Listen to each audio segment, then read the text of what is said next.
Buenas tardes a todos, bienvenidos a esta su casa de la Academia Colombiana de Jurisprudencia. Vamos a tener hoy la sesión solemne para recibir como miembro de esta academia al distinguido doctor Gabriel Ruan Santos. Bienvenido a esta su casa, expresidente de la Academia de Caracas, Venezuela, homóloga de la nuestra, y presentado por el doctor Mauricio Plazas Vega, igualmente por la doctora Lucy Cruz de Quiñones, y con mi gran satisfacción de tenerlo entre nosotros. Entonces, tenga la amabilidad, señor secretario, de leer el orden del día. Con mucho gusto, señor presidente. Sesión solemne del 18 de junio de 2019, orden del día. 1. Verificación del quórum. 2. Himno Nacional de la República de Colombia. 3. Lectura del acta 009 correspondiente a la sesión solemne del día 12 de junio de 2019. 4. Disertación del doctor Gabriel Ruan Santos sobre el populismo. 5. Toma de juramento, entrega del diploma e imposición de insignias al doctor Gabriel Ruan Santos. 6. Vino de honor. Está leído el orden del día, señor presidente. Muchas gracias, señor secretario. Pregunto a los académicos si aprueban el orden del día. 4. Disertación del doctor Gabriel Ruan Santos sobre el populismo. Muy buenas tardes, ya casi noches. Honorable presidente de la Academia Colombiana de Jurisprudencia y miembro correspectivo extranjero de la Academia de Ciencias Políticas y Sociales de Venezuela, doctor Fernando Sarmiento. Honorables académicos integrantes de esta corporación, en todas sus categorías. Apreciado doctor Mauricio Plazas Vega, miembro correspectivo extranjero de la Academia de Ciencias Políticas y Sociales de Venezuela, y de esta, por supuesto. Apreciado profesor José Rodríguez Iturbe, ilustre profesor de la Universidad de La Sabana, compatriota nuestro. Distinguidos colegas tributaristas, en general, doctora Lucy Cruz, aquí presente, académica, queridísimos miembros de la familia Ruan, en todas sus ramas, Ruan Durán, Ruan Armas, y señora Vilma Torres de Ruan, mi esposa, aquí presente, respetable público, señoras, señores.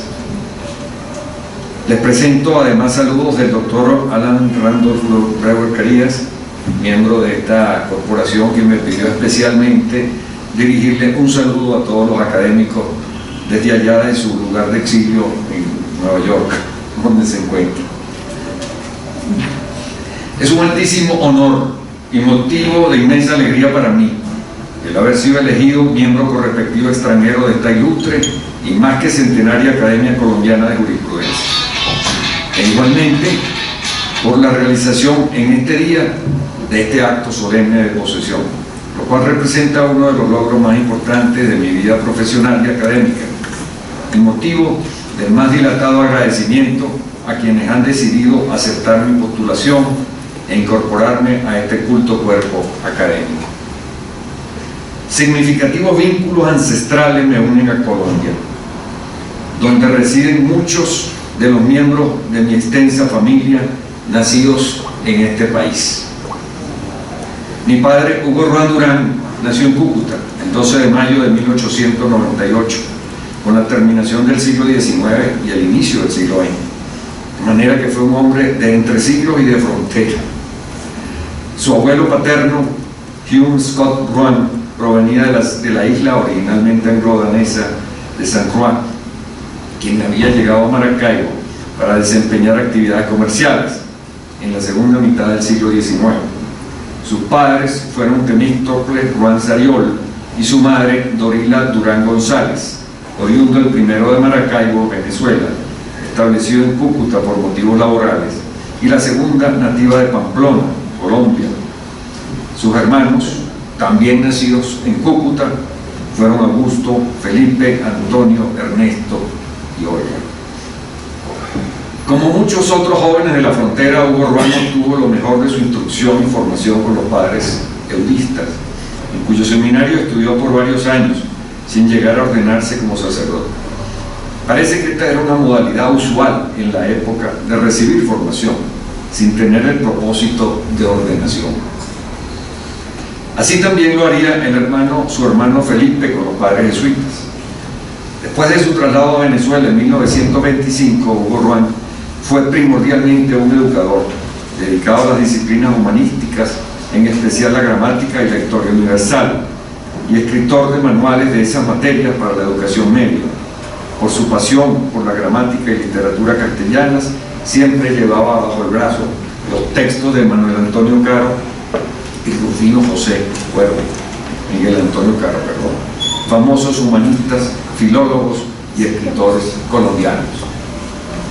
El hermano de mi abuelo materno, Abel Santos, culto abogado tachirense, fue miembro correspectivo extranjero de esta Academia Colombiana de Jurisprudencia desde 1910, como lo registra el libro 1300 juristas de Hernán Olano García, y fue embajador y ministro plenipotenciario de Venezuela en Colombia en 1911, habiendo mantenido a lo largo de su vida, incluido su exilio en Ocaña, sólidas y afectuosas relaciones con este país, para el cual redactó un anteproyecto de Código de Comercio y con su gobierno negoció un tratado bilateral de derecho internacional privado. Tengo la íntima satisfacción de haber escrito su biografía allí sobre la mesa. Con humildad debo reconocer que mi elección no obedece solamente a mis méritos individuales, sino sobre todo representa un reconocimiento a la centenaria Academia de Ciencias Políticas y Sociales de Venezuela, a la cual pertenezco desde 2004, y a su labor institucional en los años más difíciles que le ha tocado vivir a nuestra nación. La historia de nuestra academia ha tenido etapas diversas.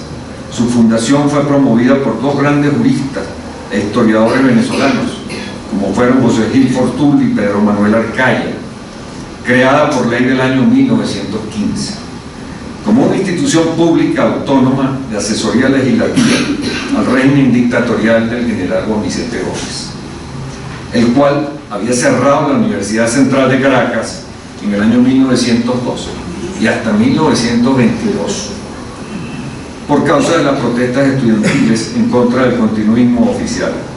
En cierto modo, la academia, al igual que otros institutos de ciencias jurídicas que le precedieron, vino a suplir la ausencia de la Facultad de Derecho de esa universidad. A los años discretos durante la dictadura gomecista, siguió una larga etapa de la Academia de Ciencias Políticas y Sociales, en la cual su labor fue copada por el tecnicismo jurídico y las celebraciones protocolares, en un ambiente de absoluta neutralidad ante los acontecimientos políticos. Es a partir de la década de los 80 cuando la actividad de la academia comienza a hacerse sentir en los medios políticos y profesionales, con diversos eventos y declaraciones públicas, pero su actividad estelar ha ocurrido en los años del régimen político actual. Desde los primeros años de la década del siglo XXI, en los cuales ha tenido presencia en la opinión pública para defender las instituciones del Estado de Derecho, la justicia, los derechos humanos y la civilidad, para buscar la senda reconstructiva frente al deterioro que azota al país. Así, solo en los 2 últimos años en los que me tocó presidirla, nuestra valiente y combativa academia ha emitido 16 pronunciamientos sobre los hechos y temas más impactantes de la situación nacional, en el tormentoso año 2017, en el triste 2018 y hasta el 19 de marzo de este trepidante año, a los cuales se suman otros 16 pronunciamientos emitidos conjuntamente con las demás academias nacionales sobre situaciones colectivas dramáticas, en los cuales intervino en forma importante nuestra academia. Todo ello para combatir los atropellos del régimen, sin dejar de realizar una densa actividad académica que ha comprendido numerosos eventos, publicaciones, otorgamientos de premios, incorporaciones de nuevos académicos, elección de miembros correspectivos extranjeros, como los doctores Fernando Sarmiento Cifuentes y Mauricio Plaza Vega, aquí presentes, y la participación en encuentros y congresos internacionales de academias iberoamericanas, para cuya realización buena parte de los recursos materiales han debido ser provistos por aportes de los académicos y donantes particulares, ante la reducción progresiva del presupuesto oficial impuesta por el gobierno y el proceso de hiperinflación. De manera que la elección de mi persona por esta Academia Colombiana de Jurisprudencia la debo sobre todo a mi institución académica madre, la Academia de Ciencias Políticas y Sociales de Venezuela. Vaya mi más profundo agradecimiento a ambas instituciones. Aunque mi especialidad académica y profesional está vinculada al derecho administrativo y al derecho tributario, para dar cumplimiento a un requisito importante surgido de la elección, he escogido un tema de máxima actualidad en la ciencia política y en el derecho constitucional, lo que explica el título de mi ponencia, el populismo. En efecto, el propósito principal de mi trabajo académico de ingreso a esta ilustre corporación es identificar al populismo como factor degenerativo de la democracia y alertar acerca de la seria amenaza que dicha tendencia política histórica conlleva para la democracia representativa mayoritaria en nuestro continente.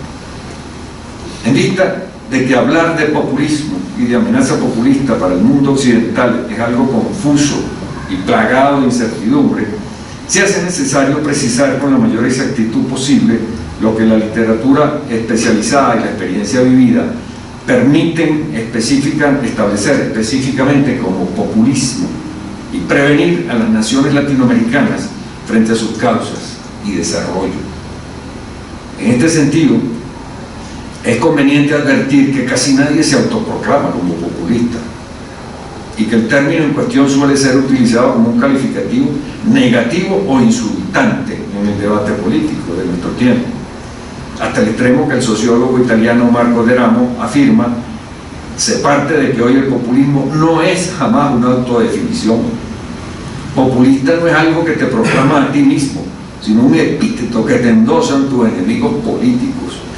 En su acepción más brutal, populista es simplemente un insulto, mientras que en la más educada es una denigración. Explica Deramo que eso se debe a que el este soviético se apropió hace mucho tiempo de los términos pueblo y popular, mientras que el oeste del mundo se identificó con el vocablo libertad.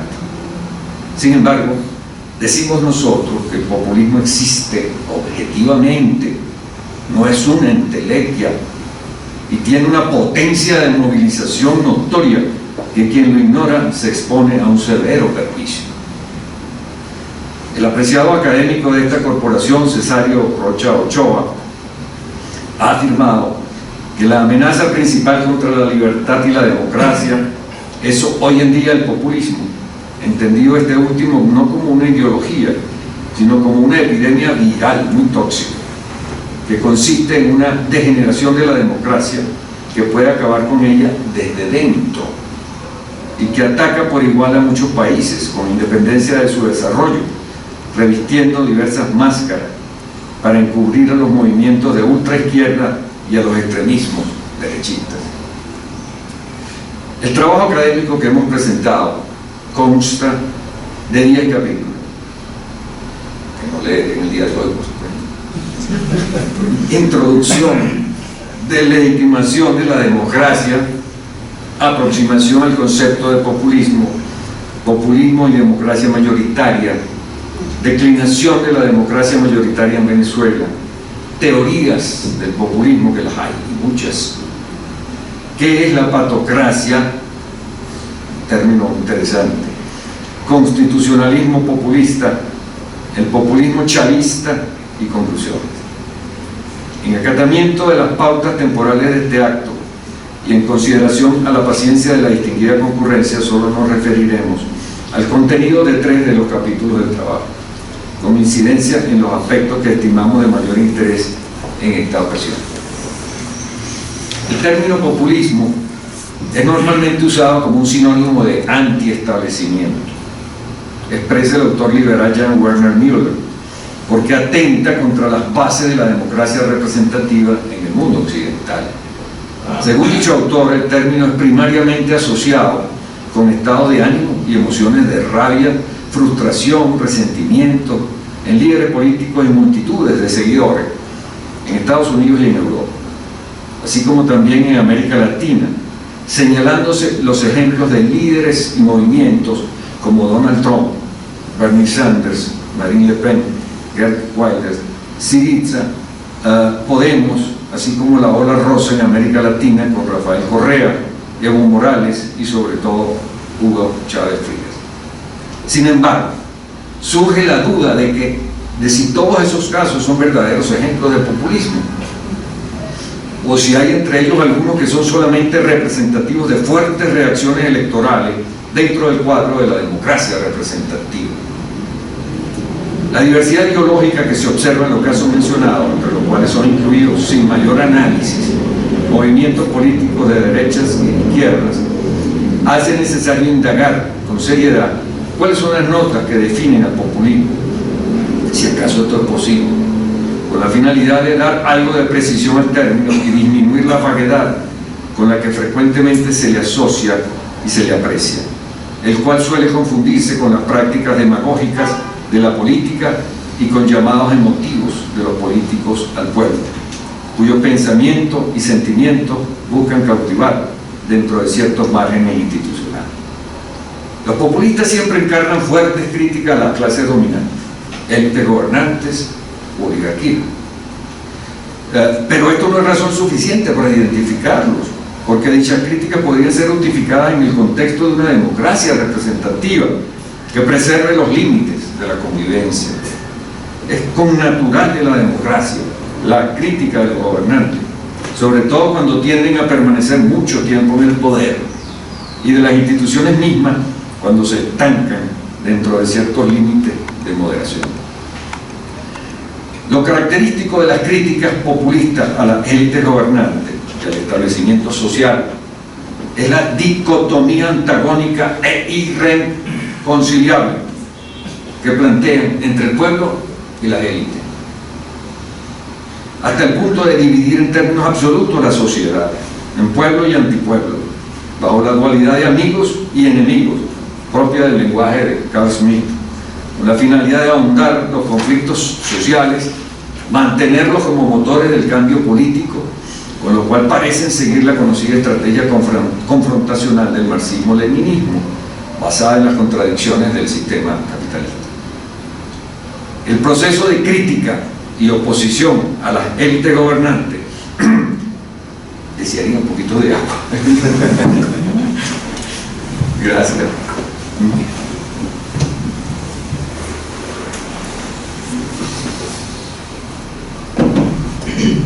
Yo di un vaso.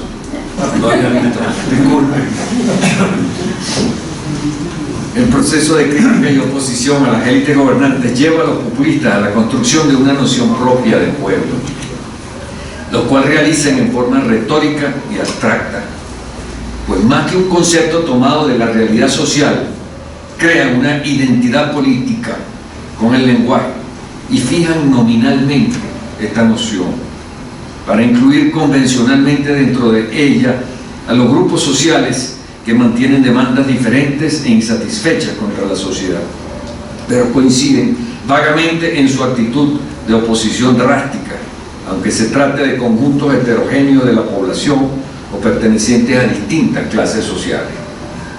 Esta noción es idealizada y asociada con valores morales óptimos, mientras que todos los grupos que no son pueblo son excluidos y considerados corruptos, antipatriotas, explotadores, racistas, etc. Esta noción de pueblo se confunde con la multitud no diferenciada que sigue al líder y postula una idea de democracia tumultuaria y de turba, en la cual el orden viene impuesto por el líder. En el año 1960, el líder democrático venezolano Rómulo Betancourt, presidente de nuestra república, expresaba con nitidez su noción de pueblo, que al contrastarla con la construida por el populismo por vía de diferencia, nos da una idea clara también de esta última. Decía Betancourt El pueblo en abstracto es una entelequia que usan y utilizan los demagogos de vocación para justificar su desempeño desarticulador del sistema social. El pueblo en abstracto no existe, decía Rómulo Betancourt. En las sociedades modernas organizadas, que ya superaron desde hace muchos siglos su estructura tribal, el pueblo son los partidos políticos, los sindicatos, los sectores económicos organizados, los gremios profesionales y universitarios. Del mismo modo, el politólogo e historiador Luis Salamanca, por su parte, precisa la idea de pueblo en la democracia representativa. Los regímenes democráticos, constitucionales, responden a la noción de pueblo expresada en el concepto de ciudadanía. No postulan una clase o un grupo social preferente, exclusivo y excluyente. Aunque puedan existir inclinaciones por sectores poderosos, necesarios para el desarrollo económico, la democracia no hace distinciones sociales a priori en el pueblo, sino que apela a la noción de gobierno mixto propuesto por Platón y Aristóteles. Esta noción también contribuye por contraste a delimitar el concepto populista de pueblo, que sí es abstracto.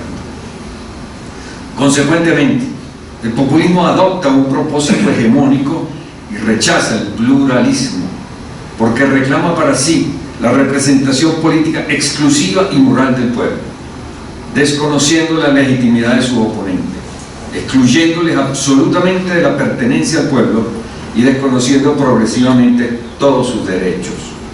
Al mismo tiempo instaura la intolerancia frente al adversario y se apropia de la identidad popular, conduciendo al antagonismo permanente y a la rígida polarización de la población, implantándose así la vieja distinción entre amigos y enemigos del pueblo ya mencionado. En paralelo con lo anterior, el populismo desarrolla efectivamente una hegemonía popular y autoritaria, con fundamento en la idea homogénea y ficticia del pueblo, antes señalada, la cual niega implícita o explícitamente que todos los integrantes de la población formen parte del pueblo, y lo lleva, luego de alcanzar el poder del Estado y posteriormente de la sociedad, a justificar todos los actos de gobierno y a negar el derecho de crítica y protesta de los opositores, porque los populistas se consideran titulares exclusivos de la verdad y la moral pública y los únicos representantes del pueblo. Según Müller, antes mencionado o citado, los populistas justificarán su conducta con la invocación de que solo ellos representan al pueblo. Esto último, a mi juicio, es lo más resaltante en la postura de este autor, pues el populismo desarrolla un verdadero narcisismo grupal, el cual llega a ignorar toda crítica hasta hacerse impenetrable a la reflexión. Müller refuerza su posición así, una vez más: colonización del Estado, clientelismo de las masas y legalismo discriminatorio son fenómenos que pueden encontrarse en muchas situaciones históricas, mientras que en los regímenes populistas ellos son practicados abiertamente y, aunque se pueda sospechar, con la conciencia moral muy limpia. Resalta también que la denuncia de estas prácticas corruptas en sus países no parece dañar la reputación de los líderes populistas, como muchos esperarían. Desde luego, en un cuadro de polarización eso es así. Cita numerosos ejemplos europeos: Haider, austríaco, Berlusconi, Erdogan, Orbán, polaco, Putin, etc. En el mismo sentido, señala dicho autor que el populismo en el poder implanta la exclusión de quienes no sean sus seguidores, viejo establecimiento, élites inmorales y corruptas, para lo cual invocan cínicamente justificaciones democráticas. A nuestro juicio, este fenómeno es congruente con la polarización social que genera la política populista, lo cual oscurece la verdad y anula la crítica, pues todo lo que afirmen los contrarios o disidentes es invariablemente considerado falso.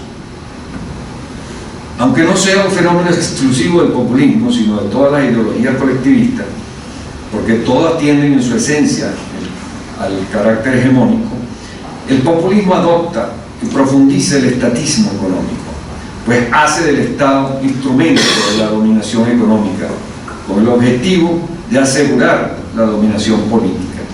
que es el verdadero fin de la hegemonía.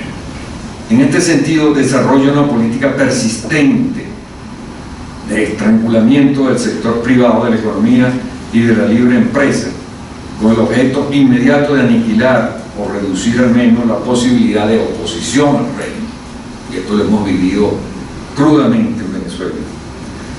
El propósito del populismo, el liderazgo carismático, pues persigue mantener la unidad del pueblo al margen del proceso legal, mediante la acción del líder, quien tiene el poder de interpretar y hasta personificar la voluntad popular y llenar el vacío dejado por las deterioradas instituciones de la democracia representativa. Dicho liderazgo suele ser espontáneo, pero también es construido. Para eso los medios son muy importantes, como la misma noción de pueblo.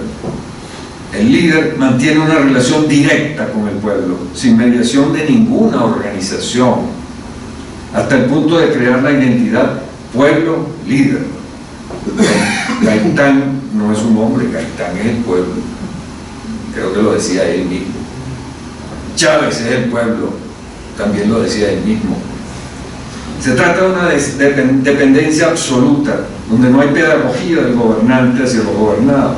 Más bien, como decía Betancourt, asemeja la primitiva relación de un cacique con su tribu.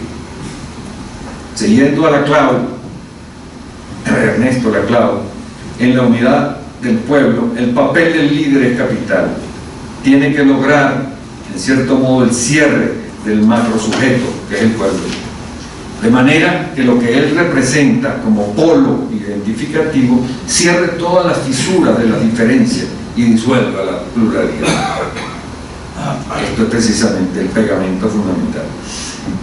Ante el descrédito y la repulsión colectiva que han producido los regímenes totalitarios del siglo XX, el populismo ha sido de gran utilidad para los movimientos políticos descendientes ideológicamente de la matriz totalitaria, de izquierda o de derecha, sobre todo, pero no exclusivamente, de progenie marxista, pues ha constituido la vía alternativa pacífica para la conquista del poder, según la estrategia desarrollada por los partidos socialistas y comunistas de la Europa occidental en el pasado siglo, los cuales se inspiraron en el pensamiento del filósofo italiano Antonio Gramsci, quien propuso el abandono de la vía violenta extrema e insurreccional para alcanzar el poder en las naciones desarrolladas y cultas de Occidente, y la adopción de una vía pacífica que se apoyara en la penetración del tejido social mediante la creación y desarrollo de una hegemonía cultural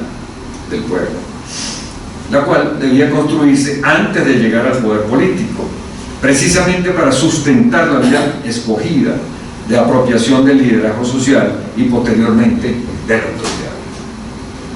Al mismo tiempo, siguiendo el pensamiento de Gramsci, el populismo es una ideología post-marxista, y esto es muy interesante, porque pone a un lado el proletarismo marxista.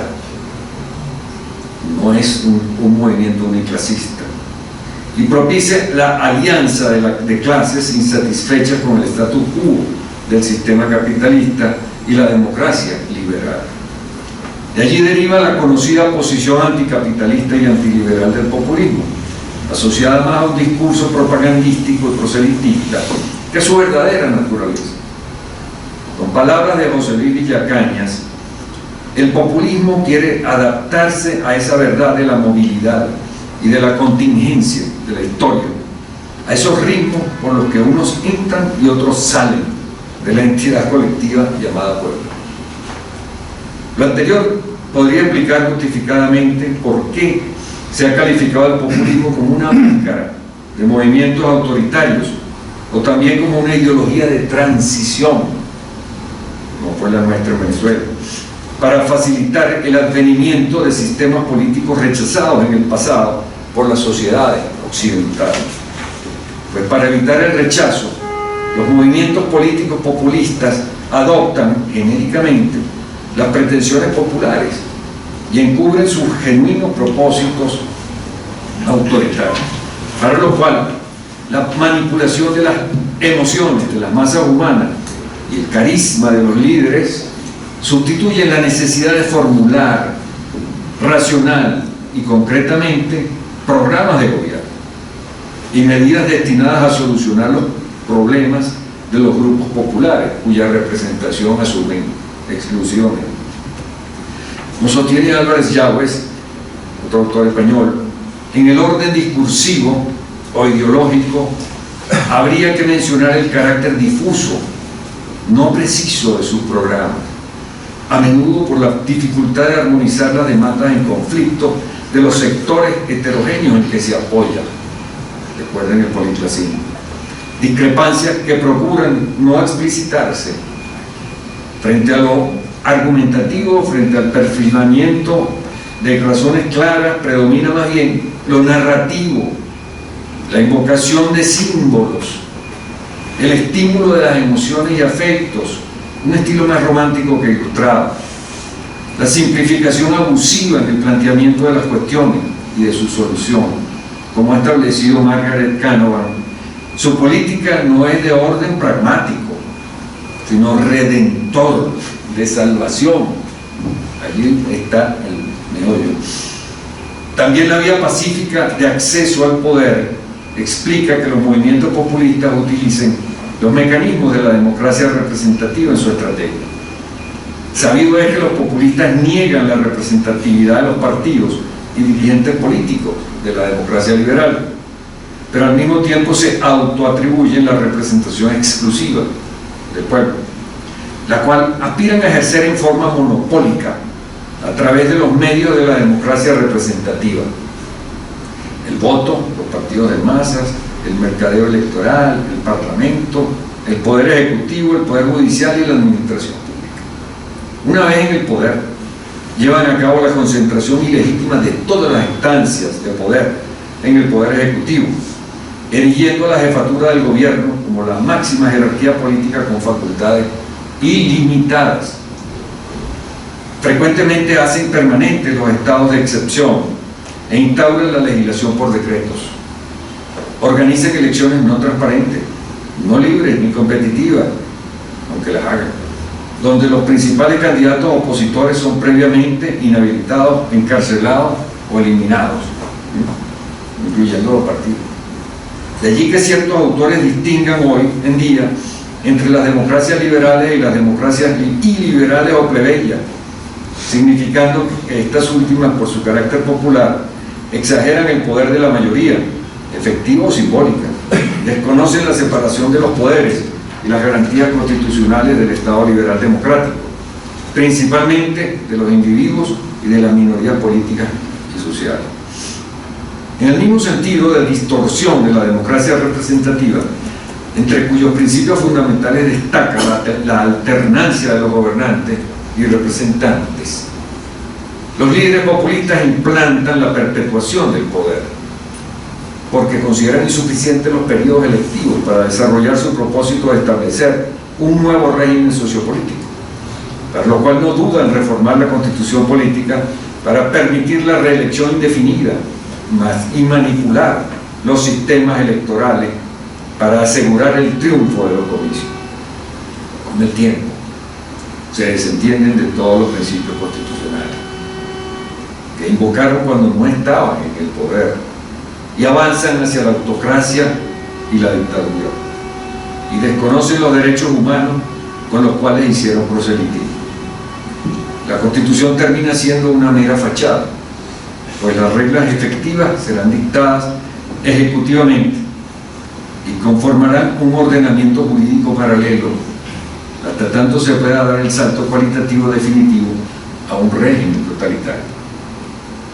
La mayoría de los autores contemporáneos coinciden en admitir el carácter anti-institucional del populismo o antiestablecimiento, como diría Müller, antes citado. Así como los populistas en el poder buscan someter y a veces disolver los poderes distintos del Ejecutivo, también buscan mantener la crisis de las instituciones de la democracia liberal y evitar que puedan resolver los reclamos de los grupos descontentos. Vale decir, hacen permanente la crisis de la sociedad, en especial en el llamado estado de bienestar, para impedir la formación de núcleos de poder que puedan atentar contra el poder ejecutivo populista. Se podría afirmar que el mismo gobierno contribuye al desorden. Y bueno, tenemos ejemplos numerosos de esta conducta para destruir las bases del poder político anterior y dar paso a nuevas bases. En el mismo sentido, el populismo mantiene a la sociedad en constante movilización a fin de mantener su combate contra las instituciones de la democracia representativa y evitar la recomposición de estas últimas, lo cual significaría el declive de la hegemonía. Con instituciones no puede haber populismo. Lo que salva a un país del populismo son las instituciones. Según la visión de Villacañas, apoyada en los estudios de otros autores, el principio básico del populismo, a nuestro juicio, como etapa previa al totalitarismo, que al no haber orden social real, los peligros de anomia son perennes, la crisis del estado de bienestar será endémica y el único principio de orden reside en la unidad del pueblo. Por eso el populismo se ve como un estado ininterrumpido de mantener la democracia sin llegar a la fusión totalitaria y sin la implosión del puro desorden social. Por eso, añadiríamos nosotros, juega con el devenir incontrolado de los problemas sociales, como lo postularía el viejo anarquismo decimonónico. Sin embargo, a nuestro juicio, porque esto no lo dice Villacañas, esta etapa de gobierno populista no podría ser indefinida, porque conduce inevitablemente al caos y a la disolución del Estado y a la sociedad. Se trata realmente de una transición para desarticular el orden social, como diría Rómulo Betancourt, y provocar la instauración de un régimen totalitario, cuya índole va más allá de la forma populista de gobierno. La aproximación al concepto de populismo expuesta es más que todo de carácter formal, pues no está referida a materias o contenidos específicos, sino a rasgos muy generales que permitan incluir con relativa certeza en el concepto a numerosos supuestos históricos. Podríamos decir que la extensión lógica predomina sobre la comprensión conceptual, para constatar solamente cómo cada uno de los rasgos descritos se enlaza con los otros. Según Álvarez Yagüez, esta conceptuación de tipo formal permitiría que ella se abriera a que pudieran darse populismos muy diferentes en cuanto a sus fines y objetivos de orientaciones políticas distintas. Según esto, podrían darse populismo campesino, indigenista, urbanos, de inclinación hacia la izquierda o hacia la derecha, más o menos tradicionalista, incluyentes o excluyentes, etc. Ahora bien, podríamos dar por terminada esta exposición en este momento, pero yo creo que es un acto de justicia hacer una defensa de la democracia mayoritaria. Del populismo típico hemos de distinguir la evolución de las democracias en el mundo occidental y especialmente en América Latina, la cual se da con el paso de la llamada era aristocrática a la era democrática, fenómeno que se dio en los Estados Unidos y Europa Occidental y más tarde en los países latinoamericanos. Detengámonos en esta reflexión, pues ella nos ayuda muy probablemente a reconocer la naturaleza del populismo y a no confundirlo con hechos que configuran experiencias históricas cercanas, pero diversas. Es parte de lo que nos proponemos, de distinguir las cosas que se parecen pero que no son las mismas. En esta misma perspectiva es que parte de la evolución del gobierno representativo hacia la democracia mayoritaria. Se debe recordar que la llamada democracia liberal burguesa o democracia formal con forma republicana también tuvo su etapa aristocrática hasta bien entrado el siglo XX, durante el cual muchas democracias conservaban sistemas de elección indirecta de sus órganos principales de gobierno y deliberación, derecho de voto reducido a ciertas categorías de habitantes, preservación a ultranza de los derechos individuales frente al Estado, escasa participación en los derechos políticos de la mayoría de la población e inexistente protección de sus derechos sociales. Razones por las cuales muchos autores han calificado a esta etapa aristocrática, otros como oligárquica, en la cual se daba prioridad a la libertad sobre la igualdad, porque los beneficios del sistema solo alcanzaban a la minoría de la población, como regímenes predemocráticos o democracias restringidas, en el mejor de los casos, si es posible este concepto, porque hay quienes no lo aceptan. En este punto, hay que recordar que la democracia representativa contemporánea es el producto de la confluencia potencialmente contradictoria de dos tendencias histórico-políticas: el liberalismo y la soberanía popular. La primera postula la libertad del individuo y la limitación del poder del Estado como eje del sistema político, mientras que la democracia, nacida de la soberanía popular, postula la igualdad de todos los ciudadanos y su participación en el ejercicio del poder como principio fundamental del sistema. Dos polos distintos. De allí que el lúcido politólogo venezolano Juan Carlos Rey haya sostenido, siguiendo a Ortega y Gasset y a García Pelayo, que la democracia representativa contemporánea constituye un intento de conciliación y de síntesis de dos corrientes políticas, no solo distintas, sino en ocasiones antagónicas: el liberalismo y la democracia. O sea, no es lo mismo. Según Rey, la democracia responde a la pregunta ¿quién debe ejercer el poder político? Y su respuesta es que debe gobernar el elegido por el conjunto de los ciudadanos, sin que ello implique limitación a su ejercicio. Su meta es la mayor participación popular en el gobierno y beneficios que proporciona el Estado. Mientras que para el liberalismo esta cuestión carece de importancia, pues lo esencial para esta corriente, con independencia de quién ejerce el poder, es cuáles deben ser los límites para su ejercicio. El poder público podría ser ejercido por el pueblo, por el rey o por la aristocracia, pero no podría ser absoluto sino limitado, pues debe el Estado respetar los derechos de las personas y no desconocerlos, de manera que la sociedad civil debe tener un ámbito libre de toda injerencia estatal. La democracia representativa, en cuanto a síntesis de los dos principios, podría decirse que es una democracia liberal o un liberalismo democrático, pero tiene que unir las dos tendencias. En suma, según el razonamiento seguido por Rey, la democracia representativa así concebida debe responder satisfactoriamente a tres cuestiones: ¿quién ejerce el poder público? ¿Cómo se ejerce el poder público? ¿Y para quién o en beneficio de quién se ejerce el poder público? El contenido de la respuesta que se pueda dar a estas tres interrogantes nos diría la calidad de la democracia liberal examinada. La primera respuesta requiere como mínimo de elecciones libres, justas y competitivas, con participación activa y pasiva de todos los ciudadanos, no solo de algunos de ellos o de ciertas clases sociales, para escoger los gobernantes y representantes.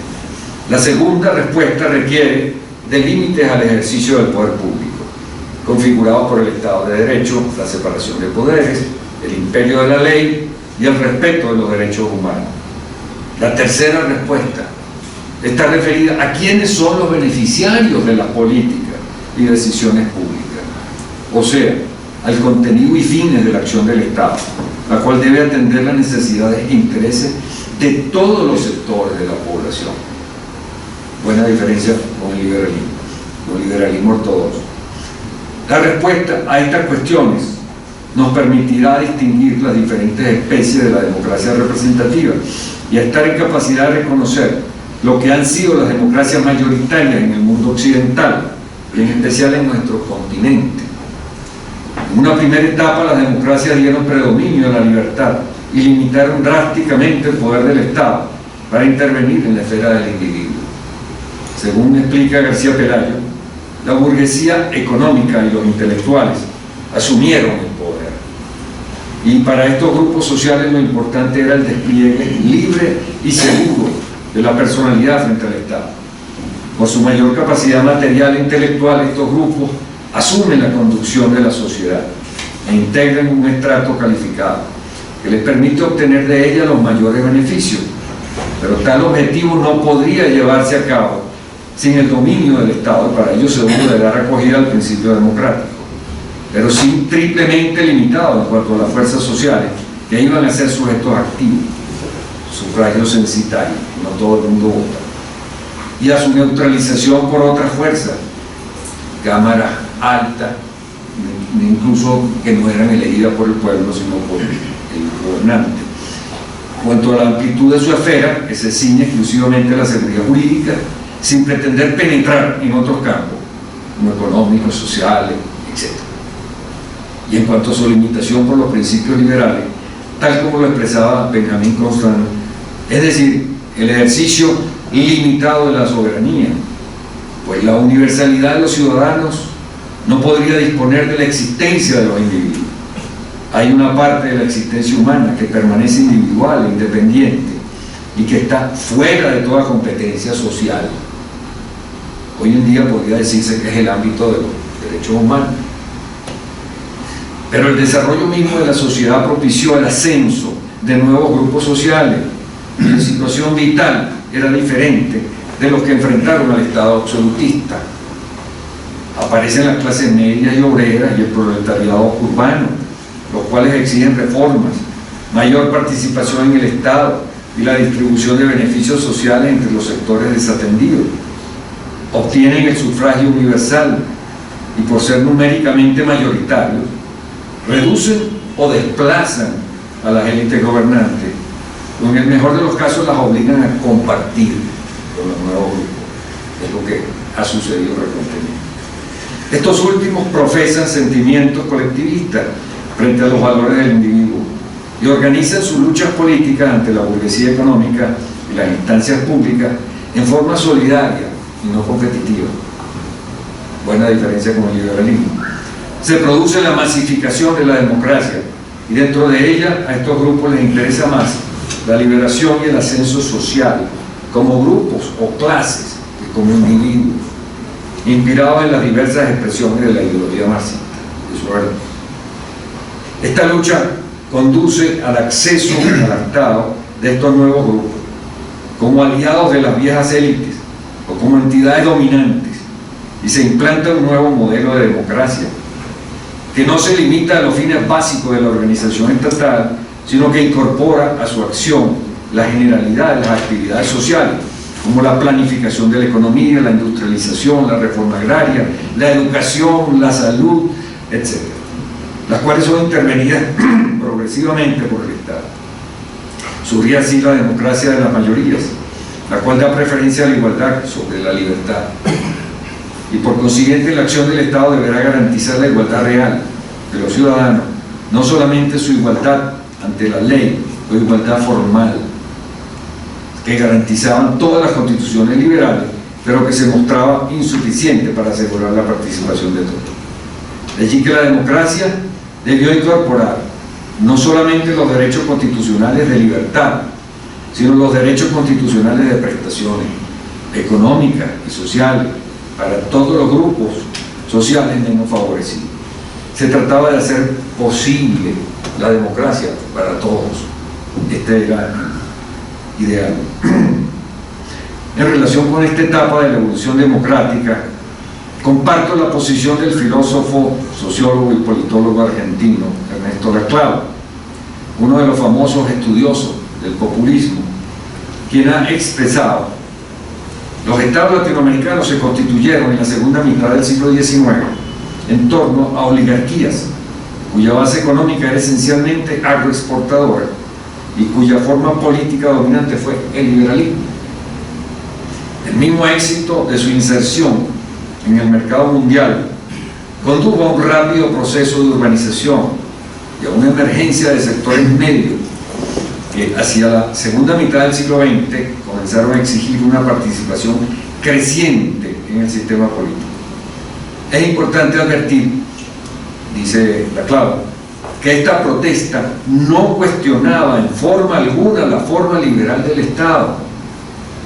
Y aquí está un punto clave, sino que reclamaba la ampliación de sus bases sociales. El populismo que estas expresiones antioligárquicas podían promover era muy limitado. El momento ruptural no ponía en cuestión el tipo de régimen, como si lo pone el populismo.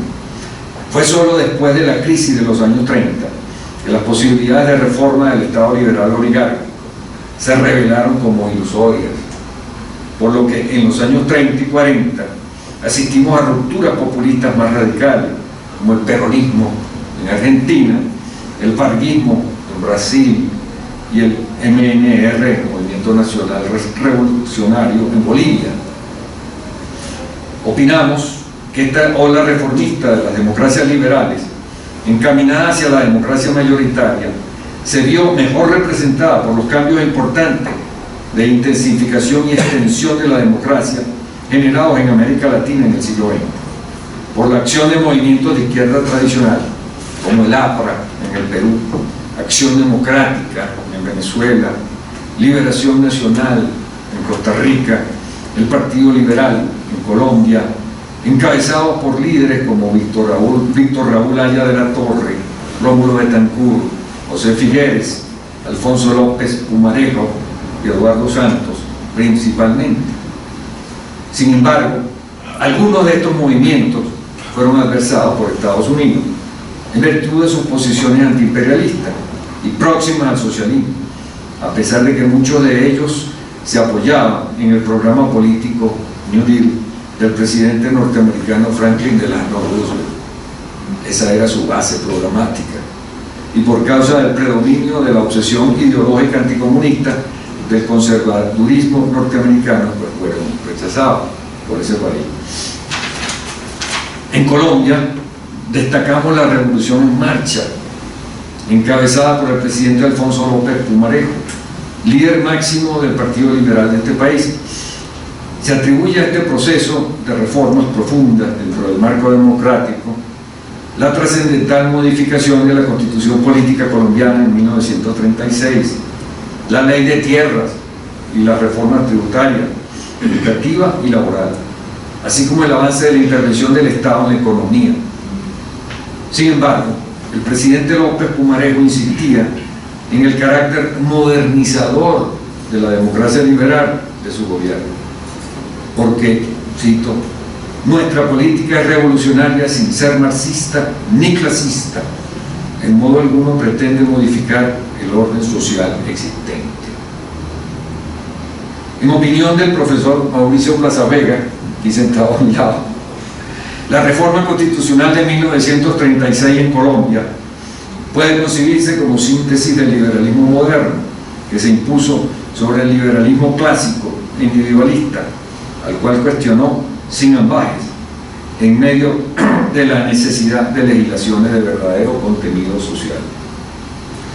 Lo expuesto nos permite afirmar que no se debe confundir el advenimiento de las democracias mayoritarias, en las cuales la democracia representativa se nutre de nuevos significados y apoyos de la población, con el proceso y la ideología populista, que objetan totalmente la democracia liberal por ser antipopular y monopolio de las oligarquías y élites, y plantea su eliminación, no su reforma.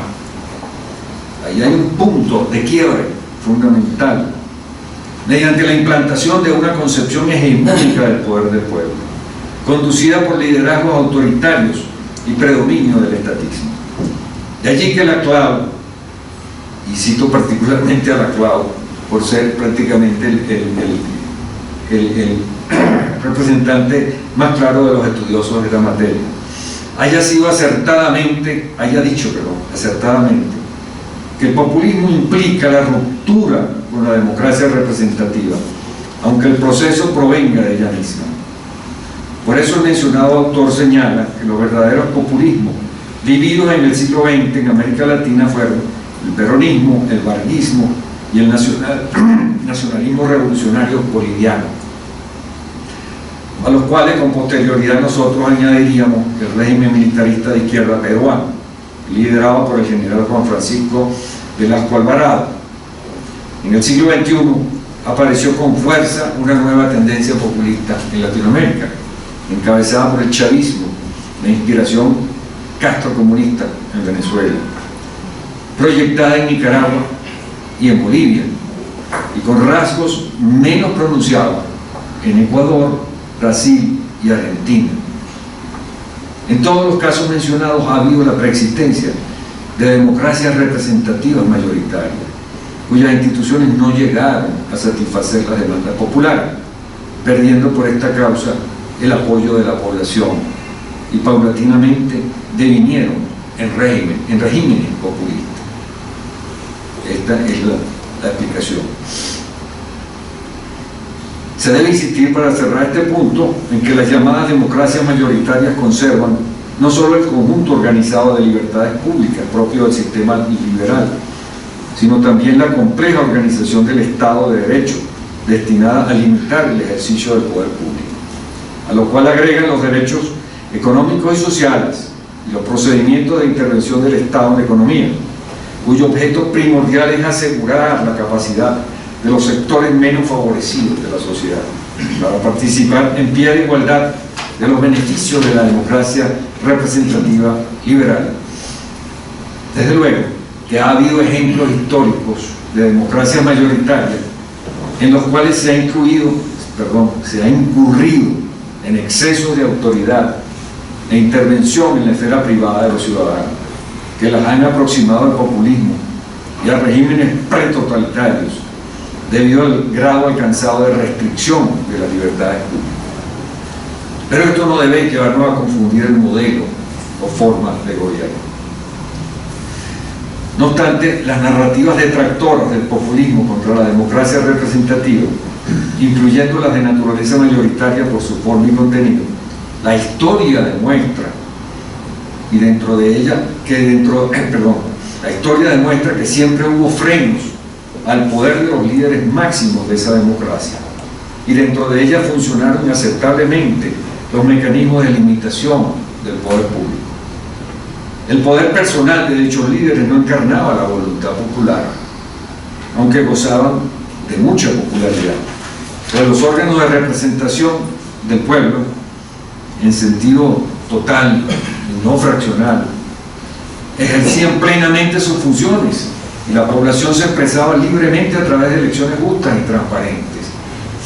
Los partidos políticos y los organismos de la sociedad civil tenían y tienen peso en esa democracia, y eran y son vehículos de las demandas de la población, no solo de las élites y los grupos de intereses particulares, que siempre han estado presentes y activos en la generalidad de los sistemas políticos.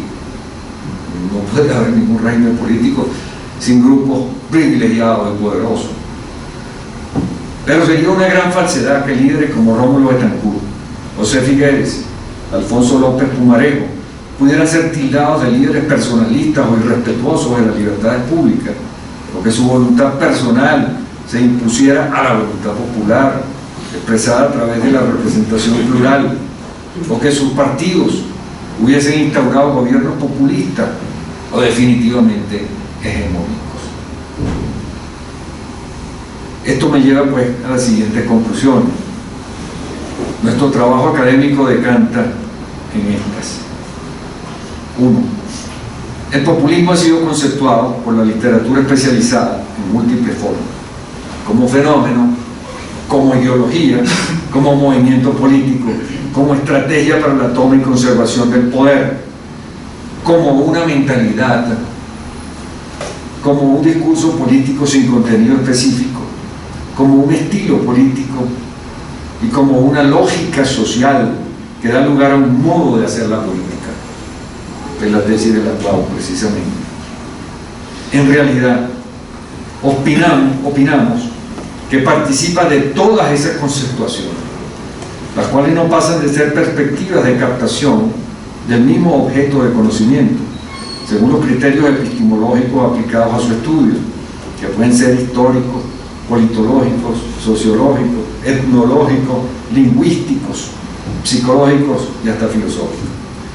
Pensamos que el populismo ha representado una tendencia política histórica, generadora de una ideología simple, basada en la noción de pueblo, contrapuesta a la de élite social, con vocación hegemónica, que ha arraigado como mentalidad de ciertos estratos sociales, que se identifica con una estrategia de manipulación de masas para alcanzar el poder y luego aferrarse al mismo, con predominio del liderazgo carismático y autoritario y apoyados en motivos fuertemente emocionales, dando lugar a una praxis política conflictiva que en opinión de algunos es la lógica misma de la acción política.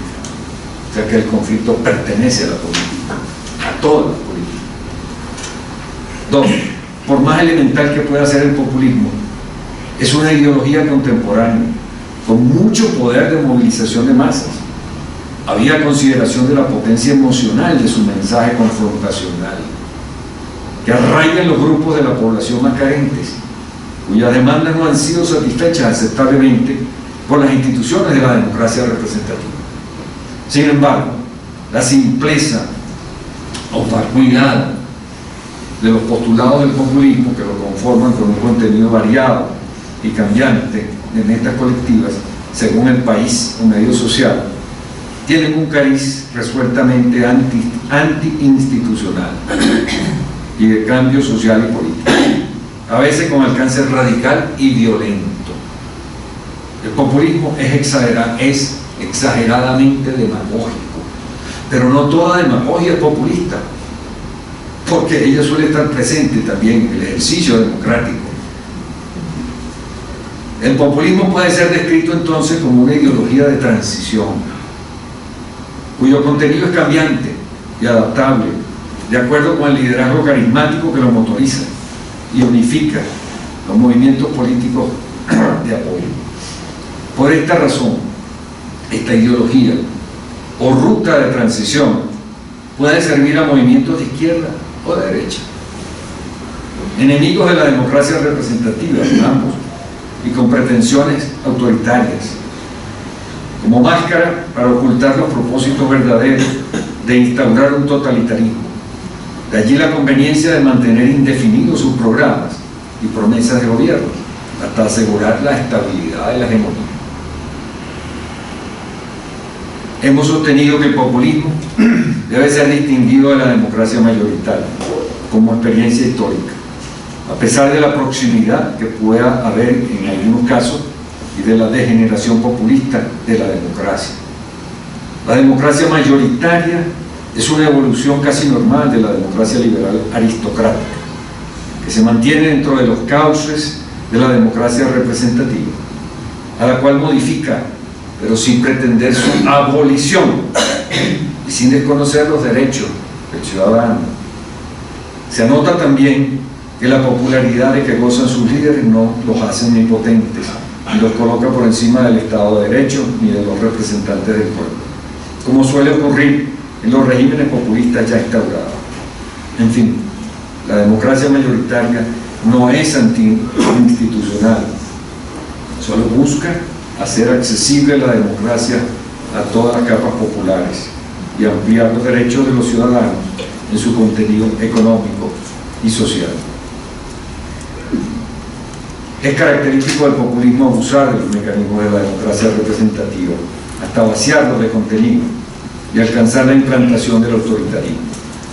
Creemos que fue el camino seguido por el populismo de Hugo Chávez en Venezuela, a través de lo que llamó la democracia participativa y protagónica, opuesta a la democracia representativa, y el uso del derecho constitucional contemporáneo y del máximo tribunal como herramientas legitimadoras de su autocracia.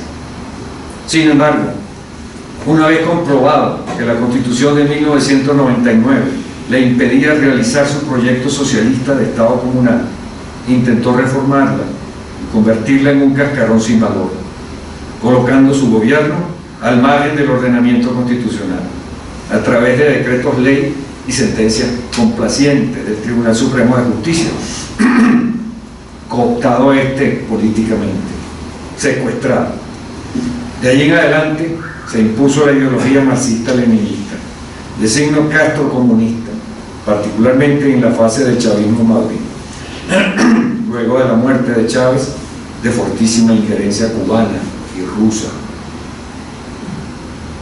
Es en la fase más reciente del régimen chavista, madurista, se ha llegado a una tiranía violenta, sin disimulo y con ausencia total del Estado de Derecho, que ha permitido que todas las patologías individuales y sociales se hayan apoderado del régimen político, y en especial de sus autoridades, hasta el extremo que bien podría afirmarse que en Venezuela se ha llegado tristemente a la patocracia, o gobierno de las patologías. Eso es lo que significa. Muchas gracias. Las sean muy sinceras, distinguido académico extranjero que nos honra con su presencia. Su disertación será publicada en nuestros medios y le agradecemos su magnífica exposición.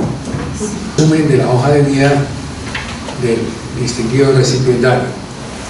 Gabriel Ruán Santos nació en Caracas el 27 de junio del 46. Es abogado egresado de la Universidad Central de Venezuela en 1971, con magna cum laude, y estudios de posgrado en Derecho Administrativo y Derecho Comercial en la Universidad degli Studi di Roma, 1972. Ha sido profesor de Derecho Administrativo y Tributario en la Universidad Católica Andrés Bello, de la Universidad Central de Venezuela y de la Universidad Metropolitana de Caracas, a nivel de pregrado y de posgrado.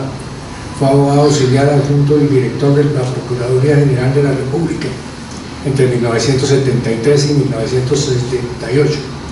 Abogado asesor de diversos organismos de la Administración Pública, áreas de práctica, Derecho Tributario y Administrativo en materia consultiva y contenciosa, representante venezolano ante el Instituto Latinoamericano de Derecho Tributario, presidente del Consejo Directivo de la Asociación Venezolana de Derecho Tributario, miembro de la lista de árbitros del Centro de Conciliación y Arbitraje de la Cámara Venezolano-Americana y del Centro de la Cámara de Comercio de Caracas, autor de más de 35 publicaciones jurídicas, socio de la firma de abogados Mattison, Lupin y Ruán y asociados desde 1981 hasta 2004, socio actual de la firma Araque, Reina, Sosa, Viso y asociados desde 2004, individuo de número de la Academia de Ciencias Políticas y Sociales de Venezuela, de la cual fue presidente para los periodos 2017-2019, así como también de la Real Academia de Jurisprudencia y Legislación de Madrid y de la Academia Peruana de Ciencias Morales y Políticas,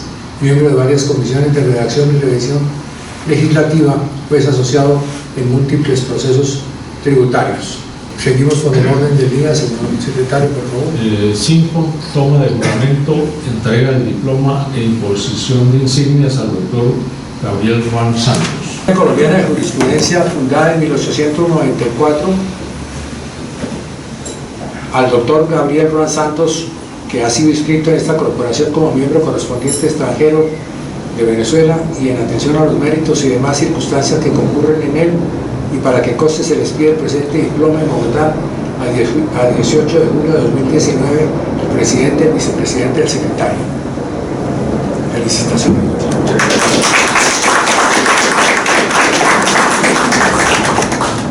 Me permito tomarle el juramento de rigor. ¿Jura usted a Dios, promete a la Academia cumplir fielmente con los estatutos de esta institución? Lo juro. Si es así, que él y ella se lo premien, y si no, que se lo demanden. Ruego a su dignísima esposa, doña Vilma Torres de Ruán, que le imponga la insignia correspondiente.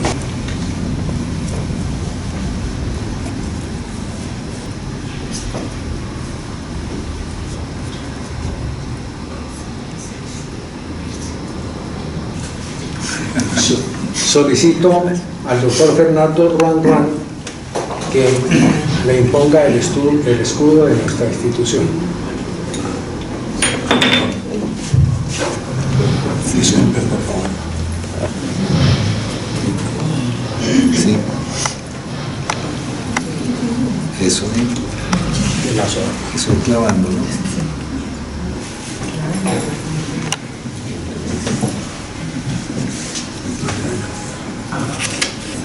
Muchas gracias.